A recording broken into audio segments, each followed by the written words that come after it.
சகோதரர் பக்சிங் அவர்களின் ஊழியத்திலிருந்து விடாய் துணிக்கேற்ற வார்த்தைகள் பிப்ரவரி மாதம் 3ஆம் தேதி. பின்பு அந்த பட்டணத்தின் மனுஷர் எலிசாவை நோக்கி, இதோ எங்கள் ஆண்டவன் காண்கிறபடி இந்த பட்டணம் குடியிருப்புக்கு நல்லது, தண்ணீரோ கெட்டது, நிலமும் பாழ்நிலம் என்றார்கள். 2 ராஜாக்களின் புஸ்தகம் 2வது அதிகாரம் 19வது வசனம்.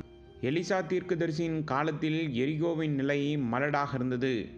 இந்த நாட்களில் பல இடங்களில் உள்ள கனியற்ற சபையின் நிலைக்கு இதை ஒப்பிடலாம். ஆவிக்குரிய ரீதியில் இதே போன்ற நிலைமைகள் நிலவும் இடங்களில், அதாவது தேவாலயங்களில், மலட்டுத்தன்மையை அகற்ற எலிசா போன்ற மனிதர்கள் கர்த்தருக்கு தேவையாயிருக்கிறது. தேவ ஊழியர்களுக்கு மத்தியில் அதிக பலனில்லாமல் பரபரப்பான செயல்களில் ஈடுபடுபவர்கள் பலர் இருக்கிறார்கள். தீர்க்கதரிசிகளின் பல புத்திரர்கள் எலியா தீர்க்கதரிசியின் கீழ் தேவனுடைய வார்த்தையை படித்து கொண்டிருந்தனர். இருப்பினும் அவர்கள் அதை பற்றிய சந்தேகங்களால் நிறைந்திருந்தனர்.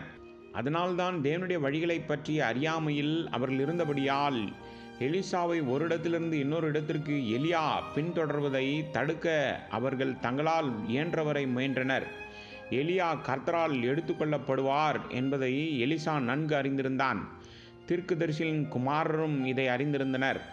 வசனம் 3.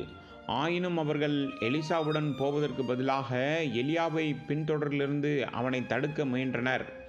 இறுதி வரை எலியாவுடன் இருப்பதற்காக எலிசா எந்த சோதனையும் தியாகத்தையும் சந்திக்க ஆயத்தமாயிருந்தான். எலிசாவை போன்ற உண்மையுள்ள ஊழியர்கள் கர்த்தருக்கு தேவையாயிருக்கிறார்கள். தீர்க்கதரிசிகளின் புத்திரர்கள் எலியாவையும் எலிசாவையும் சந்தேக மனதுடன் பார்த்தனர்.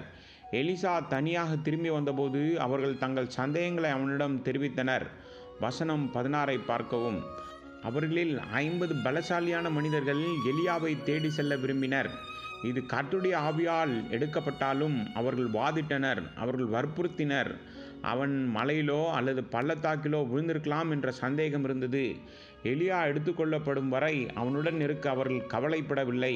என்றாலும் அவன் சரீரத்தை வைத்து ஒரு பெரிய இறுதி சடங்கை நடத்த வேண்டும் என்று அவர்களின் விருப்பமாக இருந்திருக்கலாம். இந்த தீர்க்கதரிசிகளின் குமாரர்கள் எலியாவை போன்ற தேவனுடைய உண்மையுள்ள ஊழியர்களை கொண்டிருந்தனர். அவன் அவர்களுக்கு தேவ வார்த்தையை விளக்கினான். ஆனால் அவர்கள் நம்பிக்கையற்றவர்களாக இருந்தனர்.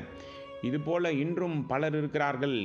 இவர்களுக்கு பலமும் உண்மையும் உள்ள ஊழியர்கள் தேவனுடைய வார்த்தையை கற்பிக்கிறார்கள். ஆனால் பலர் விசுவாசத்தில் பலவீனமாக இருக்கிறார்கள், பயம் நிறைந்தவர்களாக இருக்கிறார்கள். அவர்களுக்கு சோதனைகளும் துன்பங்களும் வரும்போது அவர்கள் முணுமுணுக்க ஆரம்பித்து மிகவும் சோகமான முகத்தோடு கூட செல்கின்றனர். எலிசாவை போல எப்படி இருக்க வேண்டும் என்பதை நாம் கற்றுக்கொள்ள வேண்டும். அதனால் மலட்டுத்தன்மை நீக்கி ஒவ்வொரு சூழ்நிலையிலும் பலனை கொண்டு வர கர்த்தர் நம்மை பயன்படுத்துவாராக.